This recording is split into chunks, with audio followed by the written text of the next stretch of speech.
கள்ளக்குறிச்சி மாவட்டம் தொட்டியம் கிராமத்தில் மகாத்மா காந்தி தேசிய ஊரக வேலைவாய்ப்பு திட்டத்தில் ஊதியம் வழங்குவதில் சாதிய பாகுபாடு காட்டுவதாக கூறி விடியா ஆட்சியின் ஊராட்சி செயலாளரை பட்டியலின மக்கள் முற்றுகையிட்டனர். தொட்டியம் கிராமத்தில் மாற்று சமூகத்தினருக்கு தினக்கூலியாக 300 ரூபாய் வழங்குவதாகவும் பட்டியலின மக்களுக்கு 200 ரூபாய் மட்டுமே வழங்குவதாகவும் குற்றச்சாட்டு எழுந்துள்ளது.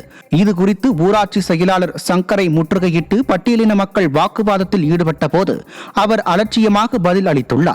இதையடுத்து ஊராட்சி செயலாளர் மற்றும் ஊராட்சி தலைவர் இருவர் மீதும் கடும் நடவடிக்கை எடுக்க வேண்டும் என அப்பகுதி மக்கள் வலியுறுத்தியுள்ளனர். திருவள்ளூர் மாவட்டம் கும்மிடிப்பூண்டி அருகே மயான பாதை அமைத்து தர வேண்டும் என்று மாவட்ட ஆட்சியரிடம் பழங்குடியினர் மனு அளித்தனர். பூவாலை கிராமத்தில் இறந்தவர்களை மயானத்தில் அடக்கம் செய்ய தனிப்பட்ட நபர்களுக்கு சொந்தமான பட்டா நிலங்களின் வழியாக எடுத்து செல்லும் நிலை உள்ளதாக கூறப்படுகிறது. இதுகுறித்து பலமுறை மனு அளித்தும் விடியா அரசின் அதிகாரிகள் எந்தவித நடவடிக்கையும் எடுக்கப்படவில்லை என கூறப்படுகிறது. இதனால் 30க்கும் மேற்பட்ட பழங்குடியினர் மாவட்ட ஆட்சியர் அலுவலகத்திற்கு வந்து மயானத்திற்கு செல்ல உரிய வழி ஏற்படுத்தி தருமாறு மாவட்ட ஆட்சியரிடம் மனு அளித்தனர். கன்னியாகுமரி மாவட்டம் ஒழுகினசேரியில் இருசக்கர வாகனம் மீது லாரி மோதிய விபத்தில் இளைஞர் ஒருவர் உயிரிழந்துள்ளார். வெள்ளமடத்தை சேர்ந்த தீபக் என்பவர் ஒழுகினசேரி பகுதியில் தனது இருசக்கர வாகனத்தில் சென்று கொண்டிருக்கும் போது எதிரே வந்த லாரி மோதியதில் சம்பவ இடத்திலேயே உயிரிழந்தார்.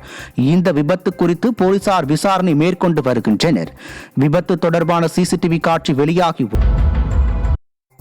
திருவாரூர் மாவட்டம் திருத்துறைப்பூண்டி அருகே பெண்கள் காலை குடங்களுடன் சாலை மறியலில் ஈடுபட்டதால் போக்குவரத்து பாதிப்பு ஏற்பட்டது.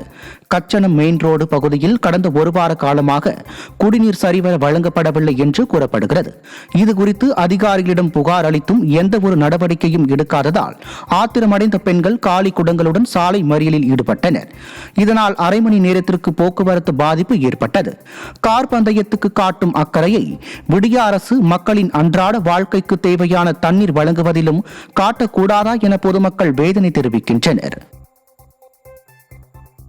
நாமக்கல் மாவட்டம் ராசாம்பாளையம் சுங்கசாவடியை முற்றுகையிட்டு மணல் லாரி உரிமையாளர்கள் சாலை மறியல் போராட்டம் நடத்தினர்.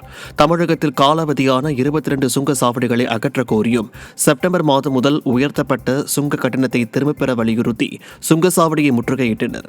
தமிழகம் முழுவதும் கடந்த 7 மாதங்களாக இயக்கப்படாமல் நிறுத்தி வைக்கப்பட்டுள்ள மணல் குவாரிகளை உடனடியாக இயக்கிடவும், வாகன ஓட்டுநர்களை பெரிதும் பாதிப்புக்கு உள்ளாக்கும் சட்ட பிரிவுகளை நிரந்தரமாக ரத்து செய்ய வலியுறுத்தியும் போராட்டத்தில் ஈடுபட்டனர். நீலகிரியில் சாலையோரம் வீணாகி போகும் குடிநீர் குறித்து விடியா அரசின் அதிகாரிகள் கண்டுகொள்ளாமல் உள்ளனர். தேவாலா அத்திக்குன்னு சாலை பகுதியில் குடிநீர் குழாயில் உடைப்பு ஏற்பட்டு குடிநீர் வீணாகி வருகிறது. இதுகுறித்து பொதுமக்கள் விடியா அரசின் அதிகாரிகளிடம் பலமுறை மனு அளித்தும் நடவடிக்கை எடுக்கப்படவில்லை என கூறப்படுகிறது. வீணாகும் குடிநீர் மின்கம்பம் மீது படுவதால் மின்சாரம் தாக்கி உயிர் சேதம் ஏற்பட வாய்ப்புள்ளதாக அப்பகுதி மக்கள் அச்சமடைந்து உள்ளனர்.